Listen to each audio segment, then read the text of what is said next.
Hi Libra, welcome po sa ating channel. At ito ang inyong Daily Gabay Tarot reading for July 3, 2024.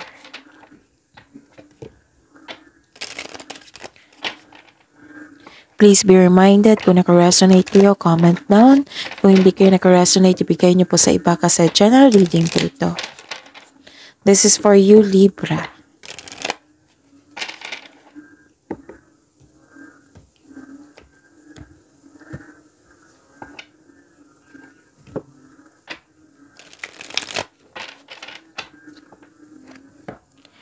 Gamitin ang reading na ito bilang gabay lamang. Please like, subscribe, and click bell button for notification para updated po kayo sa daily tarot reading natin. Maraming salamat po.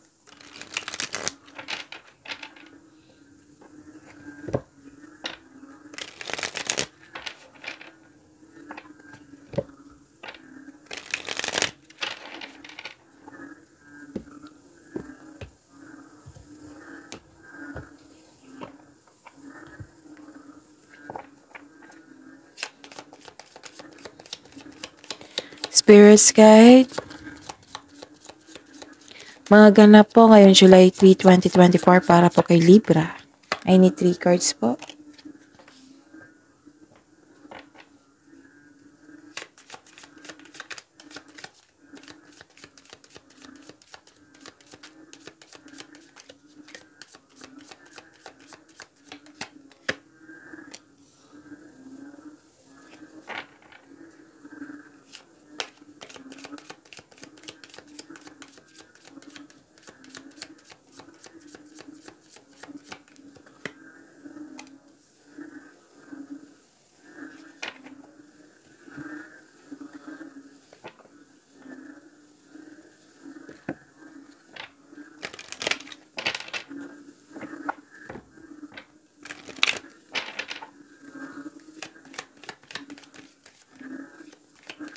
Spirits guys, mga mensahe po para kay Libra ngayong July 3, 2024.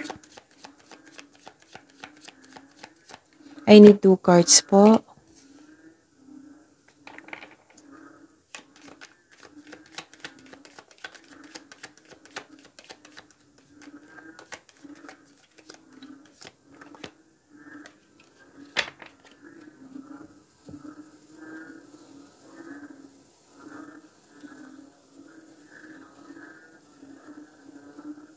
Okay. Libra, ngayong July 3, 2024. By the way, pasensya na po kayo sa ingay ha kung may narinig kayong ingay kasi maingay po yung mga palaka. Kasi malakas yung ulan kagabi. Okay? So, pasensya na kayo. And, yun, focus kayo sa mensahe. Tapos, don't worry kasi nakafocus ako sa reading natin ngayon. Okay? Maraming salamat po. May nakita kong meeting dito. Pwedeng reunion, pwedeng party, basta may special event. Pwedeng meeting, okay? And may nakita ko dito na,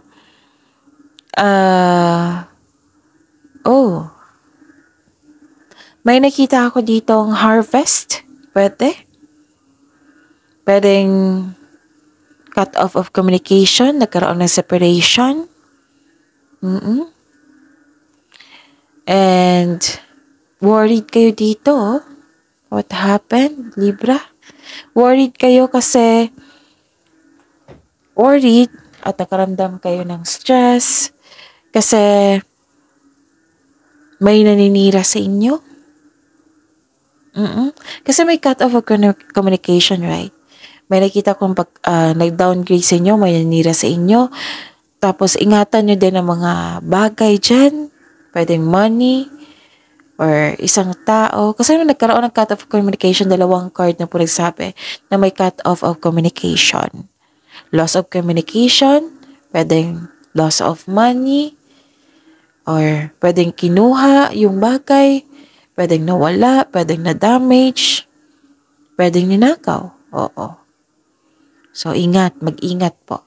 And, ang mensahe po para sa inyo, bring love into the situation.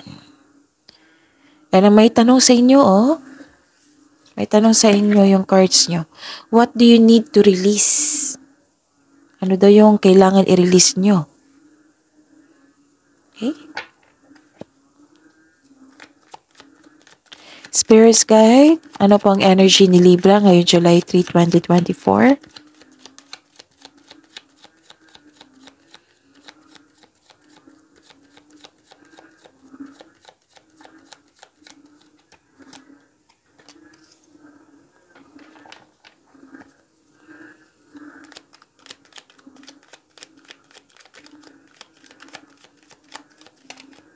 Kunin ko to.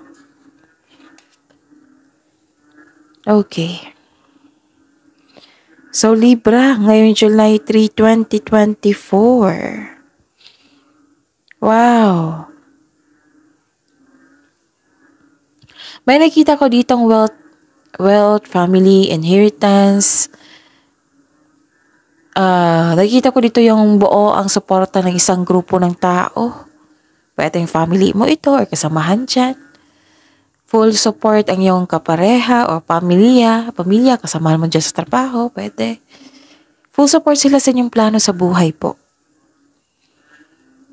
Tapos may advice po ang card dito na maghingi po daw kayo ng payo sa mga wiser, sa mentor mo, sa mga elders na may experience na sa buhay. Some of you makatanggap ng mana, sweldo, pensyon, retirement, o masaganang ani ng buhay. So, some of you nagsisave kayo para sa inyong sarili at may nakita ko ditong educational plan. May plano kayo na pamilya mo na mabuo ng negosyo. Full support sila sa inyo. And ang ilan ay may alok talaga na partnership. So this is, may posibilidad din na magbili kayo ng property ngayon. So this is a completion of cycle. Ang ganda. Pwede din nasunod ang inyong desisyon sa buhay. And nakita ko dito na, wow, so this is victory. So nag-harvest kayo dito, nag-harvest din kayo dito. This is victory, recognition. May recognition akong kita, victory, success. May nakita kong promotion po nung nakaraang araw pa to Wow. So claim nyo to. May promotion dito dahil sa inyong kasipagan. Siguro some of you nag-manifest and granted yung manifestation nyo. Actually, nakita ko dito na-recognize ang galing mo at talino. Ang galing mo sa trabaho. May recognition, may promotion, may financial growth after a period of struggle. Wow. So your discipline and hard work are paying off. Enjoy mo ito. I-claim nyo ito. Itong message dito. Dalawang card na po maganda. Nang dahil sa sipag at tiyaga mo, nagkaroon ng magandang resulta. So may bagay na matutupad. May makaka-receive kayo ng magandang balita. Yes, after a period of struggle, may parating na good news. And proud kayo ngayon sa inyong accomplishment. In-acknowledge mo yung success. Nagsumikap ka at deserve mo itong tagumpay. So allow yourself to shine in this moment. Enjoy mo ito. You're ready to take a leadership role.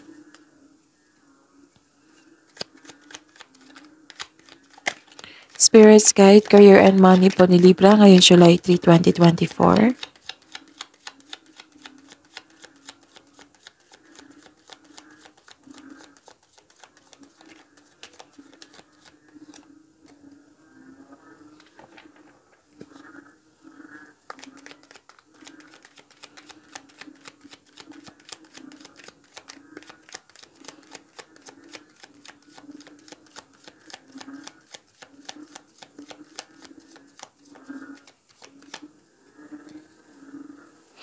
By the way, Libra, this is daily reminder. Panoorin niyo po yung last 4 days daily gabay tarot reading nyo. Panoorin nyo yung, like for example, napanood nyo ito July 2. Panoorin nyo yung July 1, which is I think weekly yon. June 30, 29, 28, kahit weekly yan, kahit monthly yan, panoorin nyo. Basta last 4 days. Kung July 3, July 2, July 1, June 30, June 29, ganon. Panoorin nyo. Kung may naulit po na mensahe, repeating message, kailangan yung bigyan niya ng atensyon, solusyon, at aksyon. At sa mga suki ko dito na laging humihingi sa akin ng monthly gabay tarot reading, yes, July na po. Open na po yung July 2024 monthly gabay tarot reading nyo po. So, PM nyo po ako for schedule. At sa mga bago dito na gusto magpa-personal reading,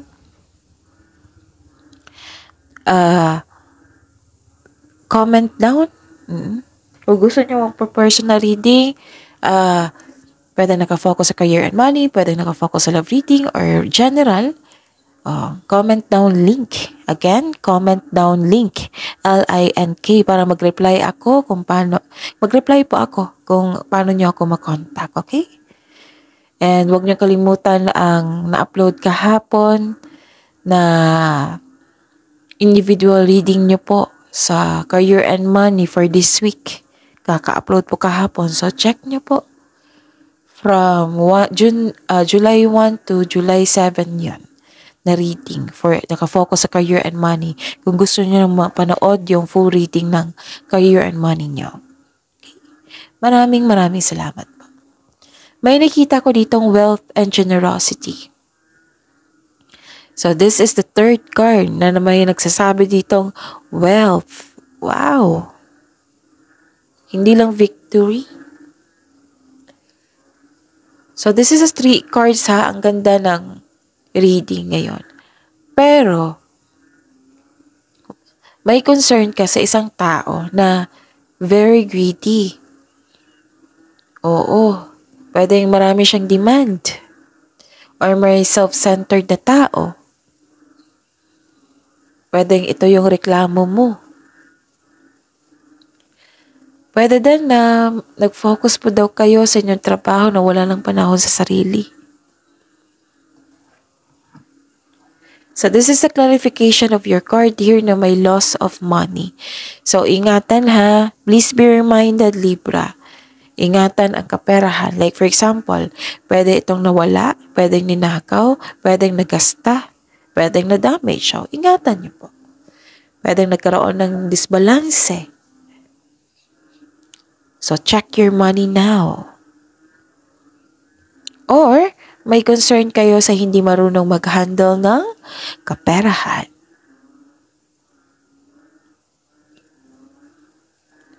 So, 2 card na po nagsabi dito na may concern sa materialistic na tao. May materialism na ganap.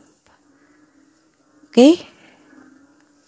Nakikita ko dito, pwedeng ikaw ito, pwedeng ibang tao na concern mo, yung sobrang focus sa paggasta ng material na bagay po. Pwede din, yung sabi ko kanina na nagkaroon ng insecurity kasi wala ka ng time sa inyong sarili, puro trabaho, puro wealth and possessions. Kailangan nyo mag-focus sa inyong emotional and mental stability. You need to relax and listen to your intuition also, Libra. Bring love into the situation.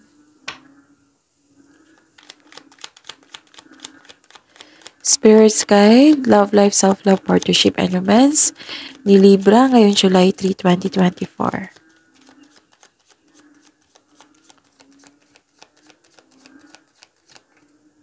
Kung gusto nyo mapanood yung full love reading natin daily, may ibang channel po tayo. May bago tayong channel, lalabas yan sa screen nyo. Kung gusto nyo malaman na valid ba ang feelings mo sa kanya, kung gusto mo malaman yung ano yung gusto nyo sabihin sa iyo, next action niya at feelings niya ngayon. So, comment down love link para mag-reply ako ng link sa ating bagong channel sa love reading. Okay. Sa buhay pag-ibig, may nakita ko ditong disbalance. naging impatient, nagkaroon ng lack of planning, naiinip. Tapos magdahan-dahan lang po daw kayo at magsaliksik kung gusto mong may malaman. May hinihintay kang tao na gumawa ng hakbang bago ka kumilos. Yes. At may nakita rin ako ditong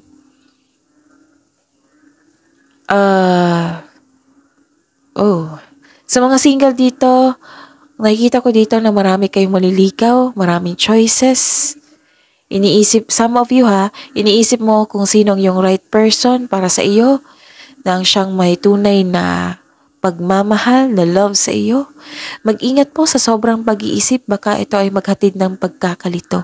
Sa mga may relasyon sa buhay mag-asawa, kahit may partner kayo, may temptation. So mag-ingat kayo. May nagpapahiwatig pa rin ng interes sa inyo. So mag-ingat po kayo. Mag-ingat at balansehin ang inyong emotion. Okay? So that is your reading, Libra. See you tomorrow. Please like, subscribe, and click the button for notification para updated po kayo sa daily tarot reading natin. Maraming salamat po.